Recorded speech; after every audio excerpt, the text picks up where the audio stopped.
May the 17th, 1943, 23,000 feet above the Dutch coast. Second Lieutenant Robert S. Johnson, 28th Fighter Group, felt the first impacts before he heard them. The metallic thuds resonated through his P-47 Thunderbolt's airframe like a hammer striking an anvil. Cannon shells from the Focke-Wulf 190 tore through his right wing, shredding metal, severing hydraulic lines, and punching holes the size of dinner plates through the aluminum skin. More rounds slammed into the fuselage behind his seat. His canopy exploded in a shower of plexiglass fragments. The control stick went dead in his hands.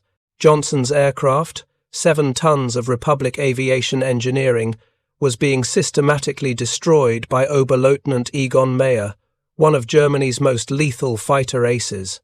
Mayer closed to point-blank range, perhaps 50 feet, and unleashed burst after burst into the stricken American fighter. Johnson counted the hits, 20, 30, 50. The number became meaningless. The Focke-Wulf's 4 20mm cannons and 2 13mm machine guns poured fire into the Thunderbolt with surgical precision. Any rational pilot would have expected the plane to disintegrate. Johnson braced for the explosion, for the sudden bloom of orange flame that would mark his death. But the explosion never came. The P-47, bleeding hydraulic fluid and trailing smoke, refused to die. If you're enjoying this deep dive into the story, hit the subscribe button and let us know in the comments from where in the world you are watching from today. This is not simply a story about one pilot's miraculous survival. It's a story about a fundamental miscalculation that cost the Luftwaffe dearly. A miscalculation rooted in their own engineering philosophy and combat doctrine. The Germans, with years of aerial warfare experience dating back to Spain in 1936, had built their fighter force around a specific set of assumptions. Speed, maneuverability, and firepower mattered most. Durability was a luxury, unnecessary weight that compromised performance. Their fighters, the Messerschmitt Bf 109 and the Focke-Wulf 190, were masterpieces of lightweight engineering. They were nimble, fast, and deadly, but they shared a common vulnerability that German designers considered acceptable, a calculated trade-off. Both aircraft were powered by liquid-cooled inline engines. The Daimler-Benz DB6-01 in the 109 and the BMW 8-01 in the 190 were technological marvels, compact and powerful. But they relied on a complex cooling system, a network of fragile pipes, radiators, and pumps circulating glycol coolant to prevent the engine from overheating. This cooling system was the Achilles heel. A single bullet through a coolant line, one punctured radiator, and the engine would overheat within minutes. The pilot would watch his temperature gauge climb into the red, see the first wisps of white, steam, and know his fight was over. He would have perhaps 3 to 5 minutes to find a place to land or bail out before the engine seized completely. German pilots understood this reality. It was part of their training, part of their tactical calculations. What they failed to understand was that the Americans had made a different choice entirely. The Republic P-47 Thunderbolt, the aircraft the Luftwaffe dismissively called the Jug, short for Juggernaut, was not built on the same philosophy. It was not designed to be the fastest or the most agile. It was designed, whether intentionally or through a series of engineering decisions, to survive. To understand why the P-47 became the Unbreakable Jug, you have to go back to its origins in 1940. Republic Aviation, led by the brilliant and temperamental designer Alexander Kartveli, was tasked with creating a high-altitude interceptor. The U.S. Army Air Corps wanted a fighter that could reach 35,000 feet and above, where the new generation of German bombers might operate. This requirement drove every design decision that followed. Kartveli chose the Pratt & Whitney R2800 double-wasp engine. This was not a sleek inline engine. This was a massive 18-cylinder radial engine, an air-cooled beast that produced over 2,000 horsepower. Radial engines were considered old-fashioned by 1940 standards, relics of the 1930s, but they had one overwhelming advantage. They were nearly impossible to kill. Unlike liquid-cooled engines with their vulnerable plumbing, the radial engine had no coolant system to fail. Each of its 18 cylinders was exposed directly to the airstream, cooled by the rush of air past the aircraft.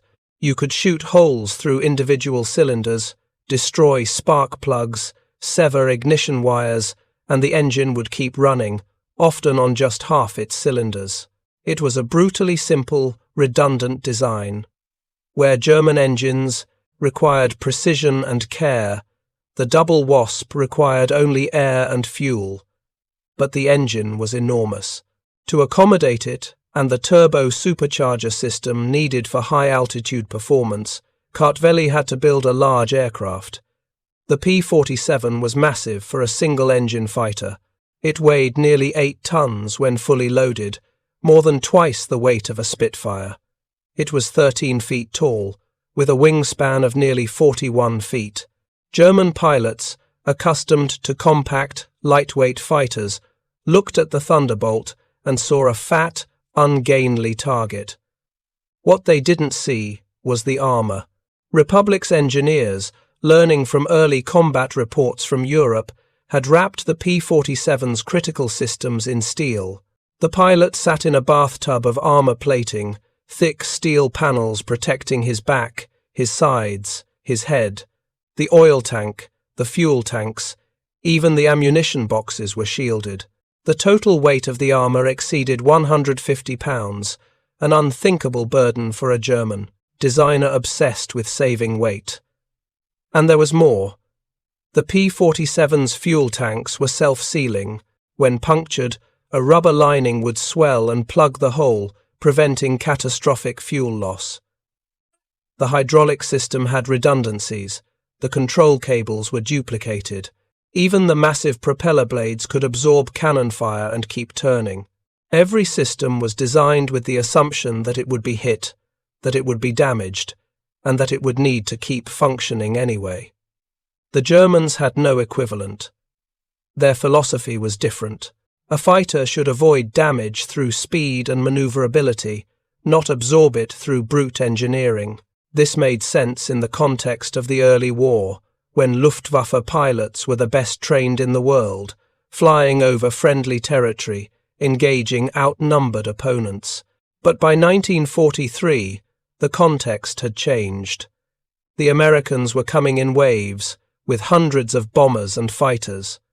The Luftwaffe was stretched thin, fighting on multiple fronts. Pilots could no longer rely on skill alone. They needed every advantage. But the Luftwaffe's institutional mindset had not changed. When the first P-47 seconds arrived in England in late 1942, German intelligence assessed them as inferior. The reports noted the aircraft's size and weight, its relatively poor rate of climb compared to German fighters. They observed its limited range in early models. They concluded, with the confidence born of years of victory, that the Thunderbolt was no threat. The early combat reports from Luftwaffe pilots were consistent and troubling. They described attacking P-47 seconds with what should have been fatal damage, only to watch the American fighters continue flying. Lieutenant Franz Stigler, who would later become famous for his mercy toward a crippled B-17, recorded one such encounter in his combat log. He had closed to within 200 meters of a Thunderbolt, well within effective range for his 20mm cannons. He fired a long burst, saw the tracers strike home, saw pieces fly off the American aircraft. The P-47's right wing was shredded, its fuselage perforated. But it did not fall. It dove away, trailing smoke, and disappeared into the clouds. Stigler noted with frustration that his ammunition had been wasted on what should have been a certain kill. Another pilot, Oberfeldwebel Hans Berger, reported emptying an entire ammunition load into a P-47 during a head-on attack. He observed strikes on the engine, cowling, the wings, the cockpit area. The American fighter's propeller was visibly damaged, one blade bent and wobbling. Still, the aircraft pulled up and away, gaining altitude and escaping. Berger's report was filed with a note of disbelief. How could an aircraft sustain such damage and remain airborne? The answer lay in the details of the P-47's construction, details that German intelligence had failed to fully appreciate. The radial engine, massive and exposed, was paradoxically one of the aircraft's greatest defensive assets. When cannon shells struck the engine cowling, they often passed through without hitting anything critical. The cylinders were arranged in a circle, and even if several were destroyed, the others continued firing. The engine's redundancy meant that a 50% power loss was survivable. The aircraft would be slower, less responsive, but it would fly. The turbo supercharger, mounted beneath the fuselage, was another example of robust engineering. This device, which compressed air to maintain engine power at high altitude, was notorious for its complexity. It was a maze of ducts, turbines, and wastegates, but it was also heavily shielded and positioned away from the cockpit. Even if damaged, the pilot could bypass it and fly on normally at lower altitudes. Luftwaffe pilots learned that shooting at a P-47's belly might disable the supercharger, but it would not bring the plane down. The fuel system was equally resilient. The P-47 carried its fuel in multiple self-sealing tanks located in the wings and fuselage. Each tank was lined with rubber that would swell when exposed to fuel, plugging bullet holes automatically. A German pilot could riddle a wing with machine gun fire and cause only minimal fuel loss. Even if a tank was catastrophically ruptured, the other tanks would keep the engine running long enough to reach friendly territory. And then there was the armor. German pilots who survived the war often spoke with grudging respect about the Thunderbolts' armor protection. Attacking from behind, the standard Luftwaffe tactic, meant firing directly into the thickest concentration of steel plating. The pilot's seat was surrounded by armor rated to stop 20mm cannon shells at close range. The headrest was solid steel. The sides of the cockpit were reinforced. Even a perfectly aimed burst would often result in nothing more than sparks and ricochets. Lieutenant Johnson's encounter with Oberleutnant Mayer on that May afternoon in 1943 became legendary precisely because it illustrated these principles so dramatically. Johnson's P-47 absorbed over 200 hits from cannon and machine gun fire. The tail section was nearly severed. The right wing's aileron was destroyed. The rudder cables were cut. The canopy was shattered. Yet the engine continued running. The fuel tanks did not explode. The control surfaces, though damaged, still responded enough for Johnson to maintain some semblance of control. Mayer, one of Germany's top aces with over 100 victories, closed to within feet of Johnson's crippled aircraft. He fired until his ammunition was exhausted. He could see the American pilot slumped in the cockpit, wounded and barely conscious. Mayer later reported that he had never seen an aircraft absorb so much punishment. He expected it to disintegrate at any moment. When his guns fell silent, empty, he flew alongside Johnson for a moment, perhaps in disbelief, before breaking away. Johnson somehow nursed the shattered Thunderbolt back across the English Channel.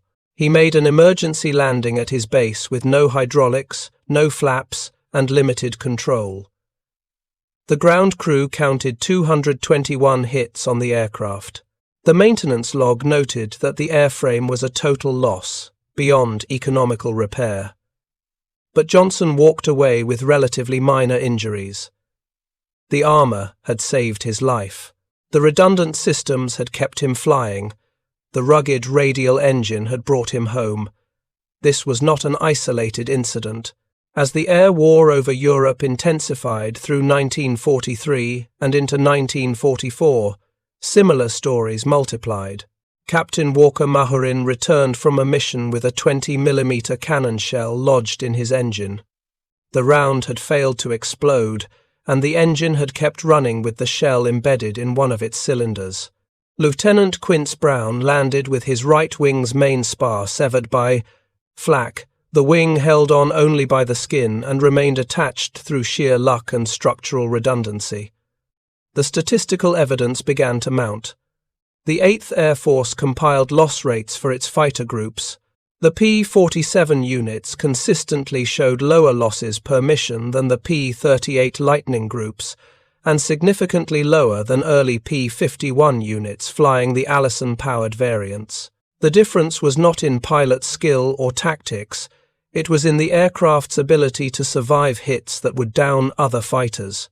German intelligence analysts, sifting through combat reports and interrogations of captured American pilots, began to revise their assessment of the P-47.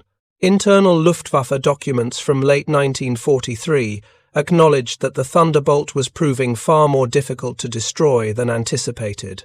One report noted that German pilots were expending twice as much ammunition per P-47 kill compared to other Allied fighters. The report recommended focusing fire on the cockpit area or attempting to sever the tail section, as these were the only reliably vulnerable points, but changing tactics was easier said than done. In the chaos of a high-speed dogfight, precise aim was nearly impossible. Pilots fired in bursts, hoping for hits anywhere on the target.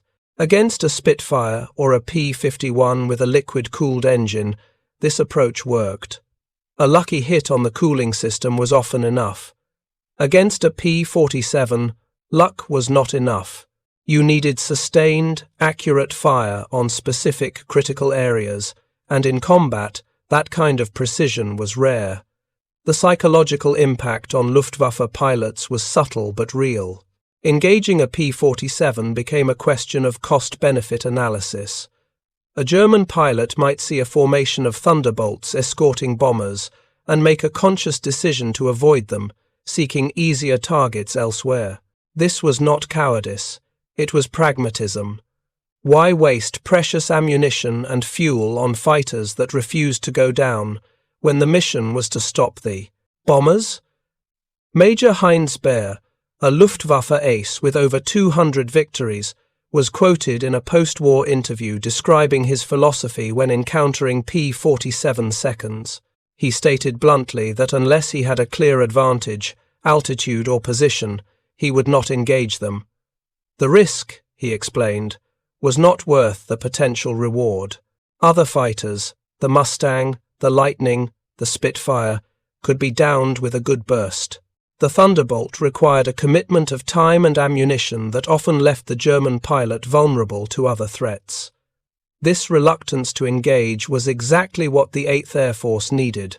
The P-47's primary mission was not to shoot down enemy fighters, though it did that effectively.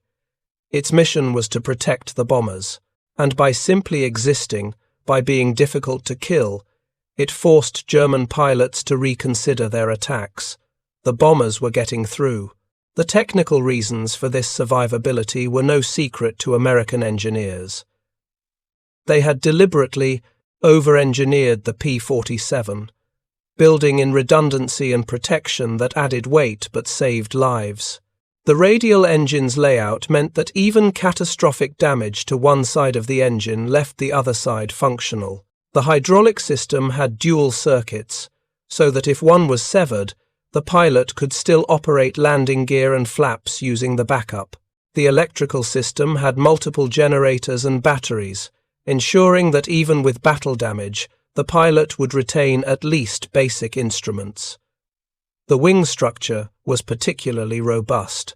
Unlike some fighters where the wing was a single continuous spar, the P-47's wings were built with multiple spars and heavy-gauge aluminum skin. You could blow a hole through one spar and the wing would still carry the load. Pilots reported landing with wings that looked like Swiss cheese, perforated by dozens of holes, and the structural integrity had held. Even the Thunderbolt's weight, initially criticized as a handicap, became an ATOTC, advantage in combat. The sheer mass of the aircraft meant that it could dive faster than almost any other fighter in service. In a dive, the P-47 could exceed 500 miles per hour, speeds at which German fighters would experience control problems or structural failure. American pilots learned that if they were outnumbered or outmaneuvered, they could simply push the nose down and dive away. The Luftwaffe fighters could not follow. This diving ability was more than an escape tactic. It became an offensive weapon. P-47 pilots would use their altitude advantage to build speed in a dive, attack a target with a high-speed pass, and then zoom climb back to altitude using the kinetic energy they had built up. German fighters, lighter and less robust, could not match this boom and zoom tactic. If they tried to dive as steeply, they risked structural damage. If they tried to climb after the P-47, they lacked the power. By mid-1944, as the Allies prepared for the D-Day invasion, the P-47 had become the dominant fighter in the European theatre. More Thunderbolts were in service than any other American fighter type.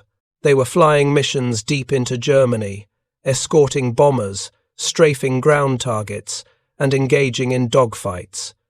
And they were coming home. The contrast with German fighters was stark. A Bf-109 pilot who took a single hit to his cooling system faced an immediate emergency. He would radio his situation, try to make it back to base, and often had to bail out over enemy territory. A P-47 pilot in the same situation, taking multiple hits, could often limp home. The psychological comfort this provided to American pilots cannot be overstated. They knew their aircraft was on their side, working to keep them alive. If you find this story engaging, please take a moment to subscribe and enable notifications. It helps us continue producing in-depth content like this. The Luftwaffe's response to this reality was limited by resources and time. By 1944, Germany was losing the war of production. The Allies were building fighters, bombers, and support aircraft at a rate that Germany simply could not match. Every P-47 lost could be replaced within days. Every German fighter lost, and more critically, every experienced German pilot lost, was irreplaceable. Some Luftwaffe units experimented with tactics specifically designed to counter the P-47's durability. One approach was to focus on head-on attacks, where the engine and cockpit were most exposed, and the armor was less effective. This was high risk. A head-on pass gave each pilot only seconds to aim and fire before the closing speed forced a break. Miss, and you had gained nothing. Collide, and both aircraft were destroyed. Another tactic was to use heavier weapons.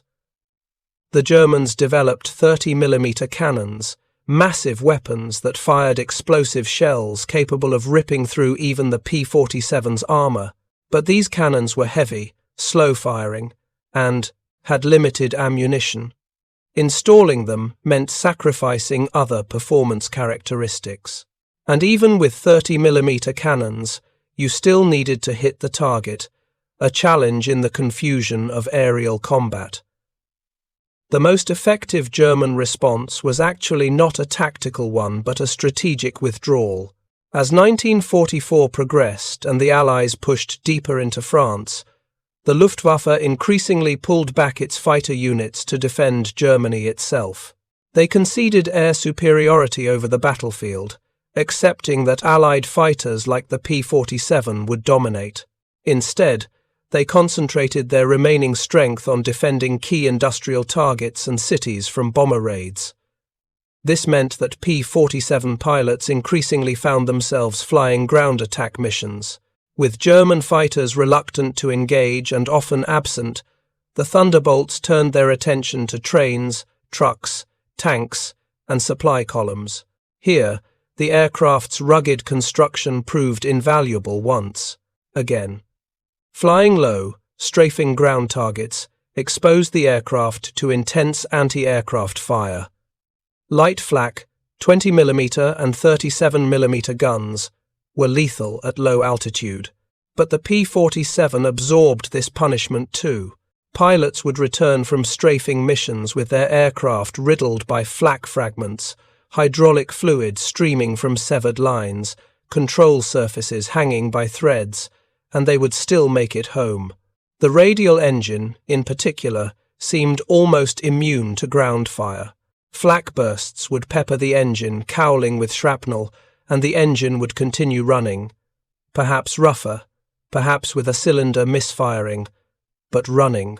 The ground attack role also highlighted another of, by the time the war in Europe ended in May of 1945, the P-47 had compiled a combat record that validated every design decision Republic had made. The final statistics were sobering for anyone who had doubted the aircraft's capabilities. Thunderbolts flew over 546,000 combat sorties in the European theatre alone. They destroyed over 7,000 enemy aircraft, more than half of those on the ground during strafing attacks. They dropped over 132,000 tons of bombs and fired over 135 million rounds of 50 caliber ammunition. The loss rate told an even more compelling story. Of the 15,600 P-47 seconds built during the war, fewer than 3,300 were lost in combat. That represents a loss rate of roughly 21% over the entire war. Compare this to other fighter types, and the difference is stark. The P-38 Lightning, with its twin liquid-cooled engines, had a combat loss rate nearly 40% higher. Early model P-51 Mustangs with the Allison engine suffered similar rates. The P-47's durability directly translated to pilot survival. For the pilots who flew the Thunderbolt, the aircraft became more than a machine. It became a trusted partner, a shield, a weapon, and most importantly, a ticket home. Post-war interviews with P-47 pilots reveal a deep affection for the aircraft, an emotional connection born of shared survival. Many pilots credited the Jug with saving their lives, not once, but multiple times across a tour of duty. Lieutenant Colonel Francis Gabreski, the top American ace in Europe with 28 confirmed victories, flew P-47 seconds exclusively. In his memoir, he described the aircraft as the finest fighter he ever flew. He recounted missions where he returned with battle damage that would have doomed other aircraft. He spoke of the confidence the P-47 gave him, the knowledge that even if things went wrong, the aircraft would do everything possible to get him home. The Thunderbolt's reputation spread beyond the pilots.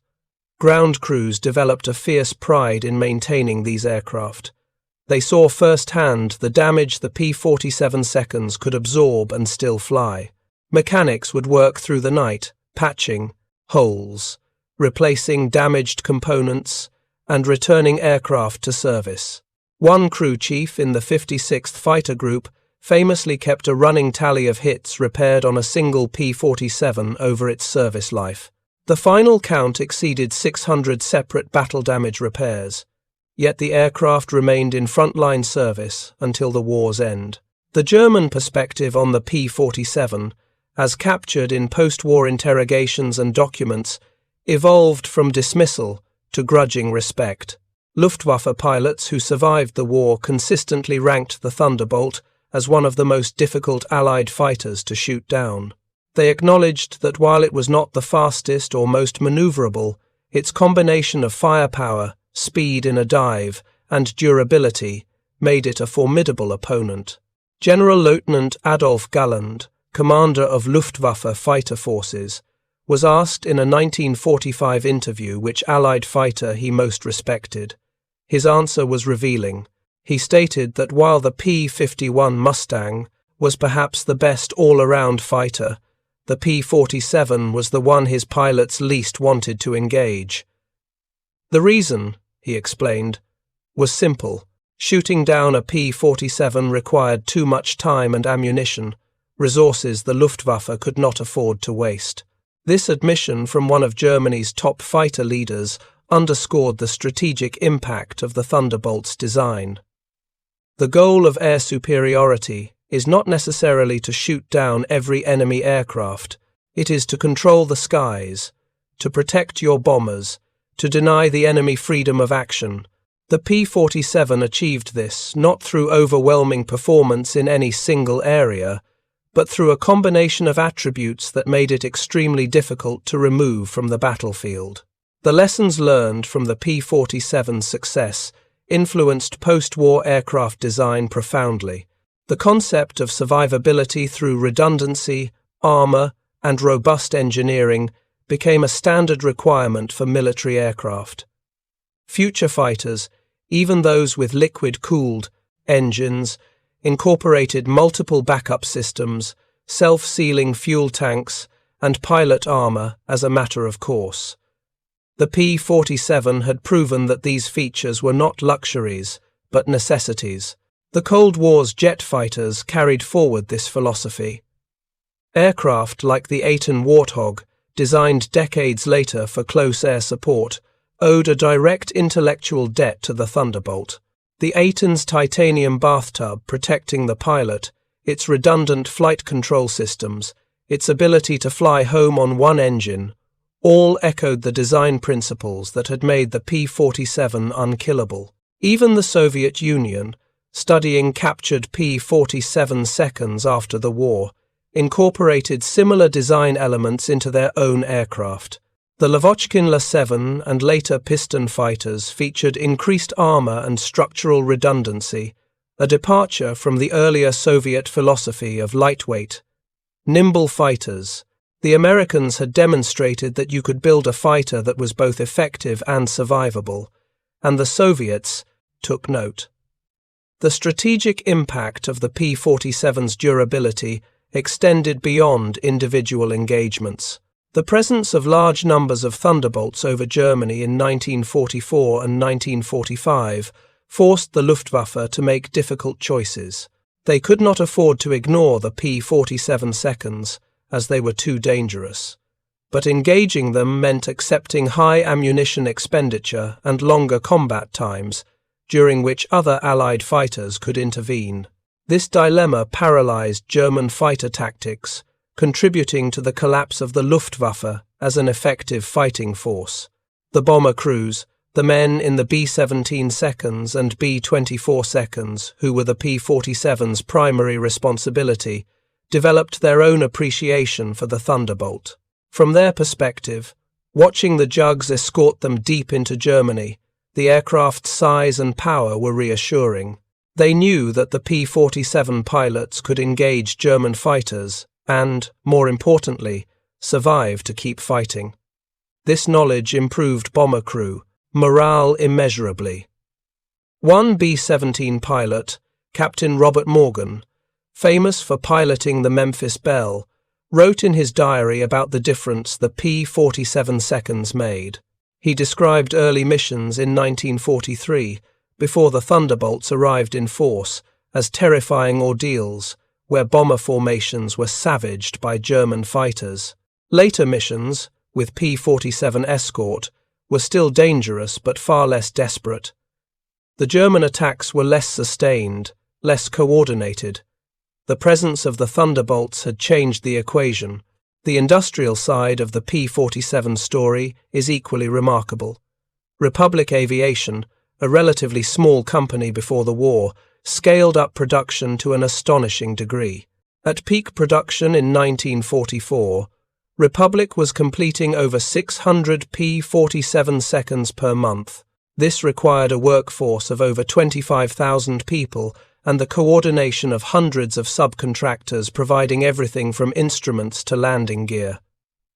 The fact that the P-47 remained in production throughout the war, without any major redesigns that would halt the assembly line, was itself a testament to the soundness of the original design. While other aircraft required constant updates and modifications, the Thunderbolt's basic airframe and systems were right from the start. Improvements were incremental: better propellers, upgraded engines, refined aerodynamics, but the core aircraft remained unchanged. This production consistency meant that spare parts were always available, maintenance procedures were standardized, and pilots transitioning from older to newer P-47 models faced minimal retraining. In wartime, these logistical advantages were invaluable. An aircraft is only as useful as the support infrastructure behind it, and the P-47's simplicity and consistency made it easy to support, even in the chaos of frontline airfields. The Pacific Theater told a similar story. While the P-47 is most famous for its European service, significant numbers also fought in the P-ITKs, Pacific, China, Burma, India Theater, and the Southwest Pacific. Here, the aircraft faced different challenges: longer over-water flights, jungle airfields, and Japanese fighters with very different characteristics than their German counterparts. Yet the P-47 proved adaptable. In the Pacific, the Thunderbolt's ruggedness was particularly valuable. Jungle airfields were often rough, hastily constructed strips that would damage delicate aircraft. The P-47's robust landing gear and strong airframe tolerated these conditions. Tropical weather, with its moisture and heat, could wreak havoc on complex systems. The P-47's relatively simple radial engine and straightforward systems required less maintenance than more sophisticated designs. Against Japanese fighters, which prioritized maneuverability over all else, the P-47 employed the same boom and zoom tactics that worked in Europe. American pilots would use their speed and diving ability to attack, then climb away before the nimble Zeros and Oscars could respond. The Japanese, like the Germans, learned that the P-47 was nearly impossible to shoot down. Japanese pilots reported needing to concentrate fire on the cockpit, as hits elsewhere seemed ineffective. One particular engagement over the Philippines in late 1944 illustrated the P-47's capabilities in the Pacific. A formation of Thunderbolts from the 58th Fighter Group engaged a larger force of Japanese fighters defending a convoy. The ensuing dogfight lasted over 30 minutes. Multiple P-47 seconds were hit, some severely. One aircraft had its entire tail section shredded by cannon fire, yet the pilot maintained control and returned to base. The Japanese lost over 20 fighters in the engagement. Not a single P-47 was shot down. By war's end, the P-47 had served on every front where American forces fought. It had proven itself in every role asked of it: air superiority fighter, bomber escort, ground attack aircraft, and even photo reconnaissance platform. Its success was not the result of any single brilliant feature, but rather the cumulative effect of hundreds of sound engineering decisions, each one prioritizing reliability and survivability over raw performance. The pilots who flew the Jug took those lessons home with them. Many went on to careers in aviation, bringing with them a philosophy shaped by their wartime experience. They understood that the best aircraft was not necessarily the fastest or the most advanced, but the one that completed the mission and brought the crew home. This practical wisdom influenced American aircraft design for decades. Today, the P-47 Thunderbolt is remembered primarily as a symbol of American industrial might and engineering pragmatism. It was not a glamorous aircraft. It lacked the sleek lines of the Mustang or the exotic appeal of the twin-boom Lightning, but it was, in the words of the men who flew it and the enemies who faced it, unbreakable. That single quality, the ability to absorb punishment and keep fighting, made it one of the most important aircraft of the Second World War. The German pilots who mocked the P-47 inches 1942 and 43 had made a fundamental error. They had confused elegance with effectiveness, sophistication with survivability. The Jug was neither elegant nor sophisticated. It was a blunt instrument, 7 tons of armour, engine, and firepower wrapped in aluminum. But in the brutal calculus of aerial combat, where survival often came down to who could take more hits and keep flying, the P-47 Thunderbolt had no equal. The 200 bullet hits that Robert Johnson's aircraft absorbed that day in May of 1943 should have been a death sentence. By any rational engineering standard, the plane should have disintegrated. But Republic Aviation had not built a rational aircraft. They had built a survivor, and in doing so, they had created a legend that would echo through the history of military aviation, a reminder that sometimes the toughest fighter is the one that simply refuses to die. Thank you for watching. For more detailed historical breakdowns, check out the other videos on your screen now, and don't forget to subscribe.